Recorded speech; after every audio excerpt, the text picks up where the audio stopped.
Hello friends, welcome to BSc nursing education channel. तो हम बात कर रहे थे कम्युनिटी हेल्थ नर्सिंग में यूनिट नंबर 6, जिसमें आज का जो हमारा टॉपिक है वो रहेगा बैक टेक्निक के बारे में, qualities of community health nurse के बारे में, देन रोल एंड रिस्पॉन्सिबिलिटीज़ हम लोग देखेंगे कि क्या होती हैं फैमिली हेल्थ सर्विस जब हम देते हैं तब। देन हम देखेंगे principles and techniques of counselling के बारे में और हमारी ये यूनिट फिनिश हो जाएगी।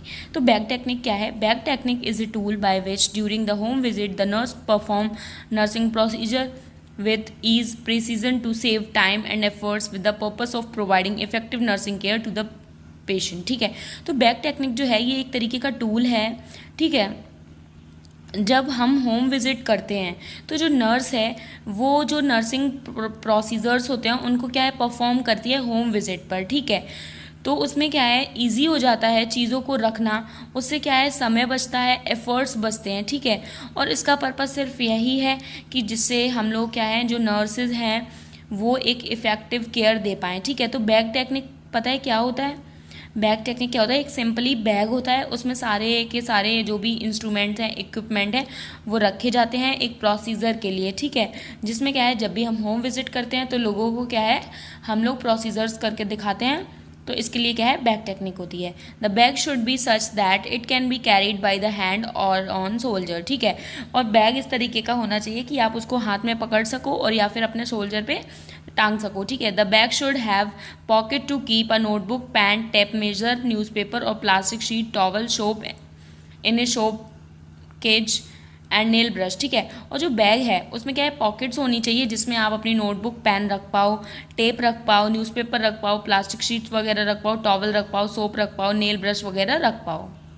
अब यहाँ पे क्या है step in nursing care during using the bag technique. ठीक है, कि क्या क्या स्टेप्स होते हैं नर्सिंग केयर के जब भी हम लोग क्या करते हैं बैग टेक्निक करते हैं। The same bag may have to be used in several homes. It should keep clean. A newspaper or plastic sheet should be spread on a flat, clean surface to keep the bag on it. जब भी आप home visit करो तो जब भी अपना bag जो है वो कहीं पे जैसे रख रहे हो तो आपके पास क्या है न्यूज़पेपर या प्लास्टिक शीट होनी चाहिए। ठीक है, जिससे क्या है आप उसको स्प्रेड कर लो और उसी के ऊपर क्या है अपना बैग को रख लो, जिससे क्या है आपका जो बैग है वो क्लीन रहे।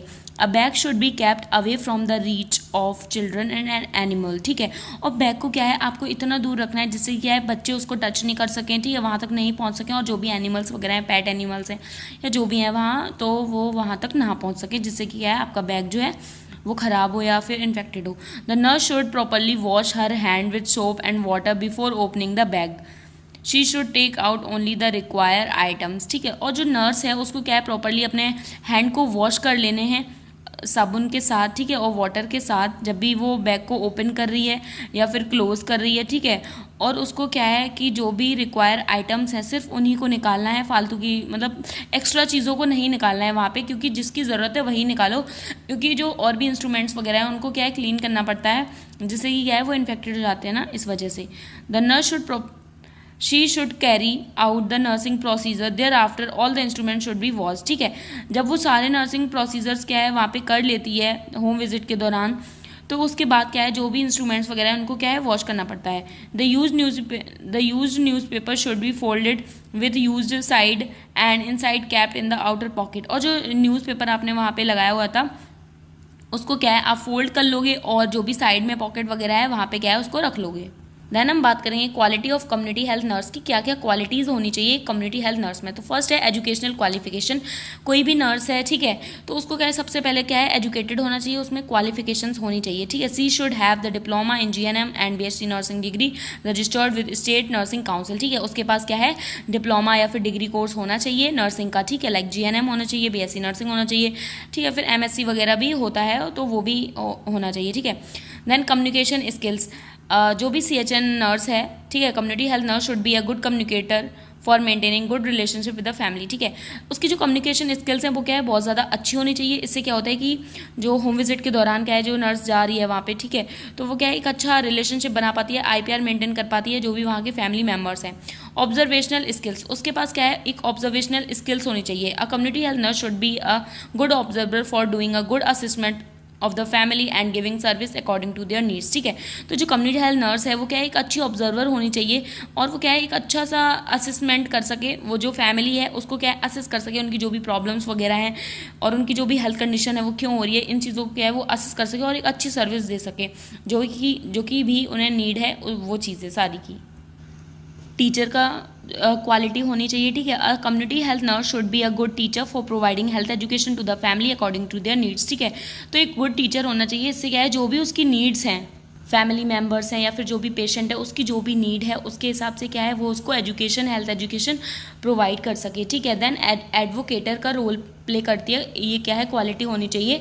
अ community health nurse should be a good advocate to provide advice to people for good health. ठीक है, तो क्या है वो अच्छी एडवाइस दे सके, जो भी लोग हैं जिनको हेल्थ कंडीशन है, ठीक है, जो बीमार लोग हैं उनको क्या है एक अच्छी एडवाइस दे सके जिससे कि क्या है उनकी हेल्थ जो है वो अच्छी हो सके, ये क्वालिटी भी होनी चाहिए। Then adviser, a community health nurse should be a good adviser, she should have knowledge of various disease so she give right advice according to the need of the patient. ठीक है, तो जो community health nurse है वो क्या है एक अच्छी एडवाइज़र होनी चाहिए जिससे क्या है कि वो एक अच्छी नॉलेज दे सके, मतलब उसको क्या देखो, अगर एक गुड एडवाइज़र है तो उसको क्या है नॉलेज होगी अलग अलग डिजीज़ के बारे में। ठीक है, तो इससे क्या होगा कि वो एक सही एडवाइस है वो दे पाएगी उन पेशेंट की ज़रूरत के हिसाब से।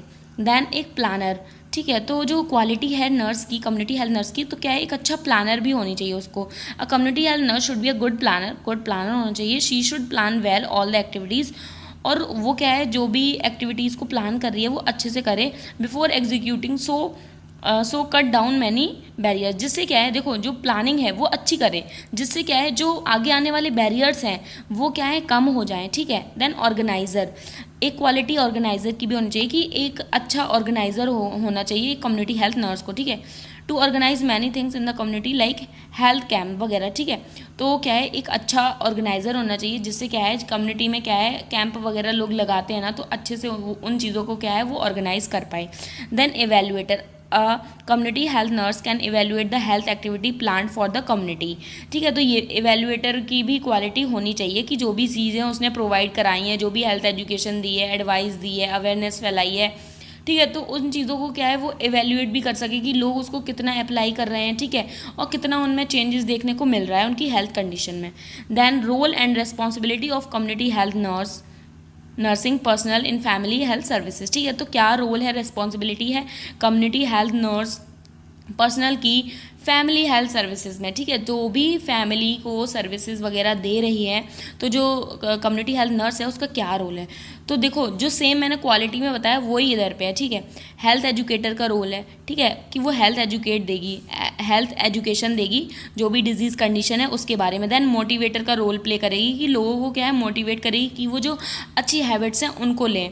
देन काउंसलर का रोल प्ले करेंगे कि कोई भी अगर डिजीज़ कंडीशन है कुछ भी है तो जो भी पेशेंट वगैरह है उनको क्या है काउंसल करेगी। Then health care provider, health मतलब केयर देगी जो भी पेशेंट है। देन सुपरविज़न, ठीक है, सुपरवाइज करेगी लोगों को, क्या है सुपरवाइज करेगी, देखेंगी, ठीक है, उनकी जो भी हेल्थ कंडीशन है उसको। देन रिसर्चर का रोल प्ले करेंगी कि कम्युनिटी हेल्थ नर्सिंग में क्या है जो भी नर्सेज वगैरह हैं वो क्या है सर्वे करती हैं, रिसर्च करती हैं कि कहाँ पे कितनी पॉपुलेशन में कितने डिजीज़ हैं, कितनी कंडीशन है, कितने अभी फ़िलहाल में जो डिजीज़ कंडीशन आई हैं कितनी पहले से थी। ठीक है, देन कोऑर्डिनेटर का रोल प्ले करती हैं, एडवोकेटर का, एवेल्युएटर का। ठीक है, ये सारे मैंने आपको अभी समझाए हैं। देन अब हम बात करेंगे principle and technique of counselling की क्या क्या प्रिंसिपल्स हैं और क्या टेक्निक्स हैं काउंसलिंग की। ठीक है, तो सबसे पहले हम जानेंगे कि काउंसलिंग क्या होता है। Counselling is a process that involve providing guidance, support and assistance to individual facing personal, emotional and psychological challenges. ठीक है, मतलब कोई भी इंसान है, ठीक है, उसको क्या है कोई इमोशनल प्रॉब्लम है, कोई साइकोलॉजिकल चैलेंजेस हैं, ठीक है, मतलब साइकोलॉजिकल कोई प्रॉब्लम आ रही है उसको, इमोशनली वो सफ़र कर रहा है या फिर उसकी पर्सनल कोई भी प्रॉब्लम है। ठीक है, तो उन चीज़ों को फेस करने के लिए क्या है कोई भी जो एक काउंसलर है, ठीक है, एक जो काउंसलर होता है ना वो एक ट्रेनी पर्सन होता है। ठीक है, वो क्या है उन जो भी लोग हैं जो बीमार हैं, जो ग्रसित हैं इन चीज़ों से इमोशनली, साइकोलॉजिकली, तो उनको क्या है गाइडेंस प्रोवाइड करता है, ठीक है। तो काउंसलिंग क्या है, एक प्रोसेस है जिसमें क्या है गाइडेंस दी जाती है, सपोर्ट किया जाता है ऐसे लोगों को, या फिर हम कह सकते हैं जो भी हेल्थ कंडीशन से ग्रसित लोग हैं, जिन्हें बीमारियां हैं, ठीक है, और जो भी क्या है इमोशनली डिस्टर्ब हैं, साइकोलॉजिकल मतलब उन्हें प्रॉब्लम है ना, तो उनको क्या है गाइडेंस और सपोर्ट दिया जाता है। ये क्या है काउंसलिंग है। अब हम बात करेंगे प्रिंसिपल्स की कि क्या क्या प्रिंसिपल्स होने चाहिए काउंसलिंग में, ठीक है।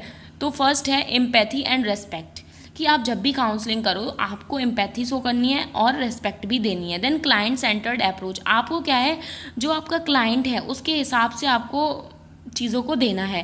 देन नॉन जजमेंटल एटीट्यूड, आपका जो एटीट्यूड है उसके प्रति वो नॉन जजमेंटल होना चाहिए। वो आपको कोई भी प्रॉब्लम आपकी बता रहा है तो आपको क्या है उसको जज नहीं करना है।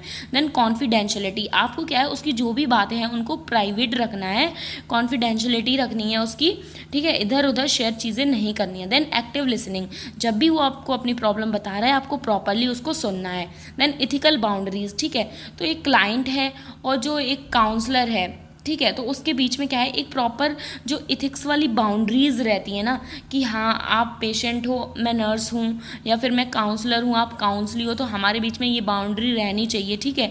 आपका जो IPR है वो रहना चाहिए, जो भी एक कहते हैं ना कि सही जो है वो आपको ज़्यादा पर्सनली नहीं होना है, ठीक है। देन गोल ओरिएंटेड, आपका जो भी गोल है आप उसी पे फोकस करोगे।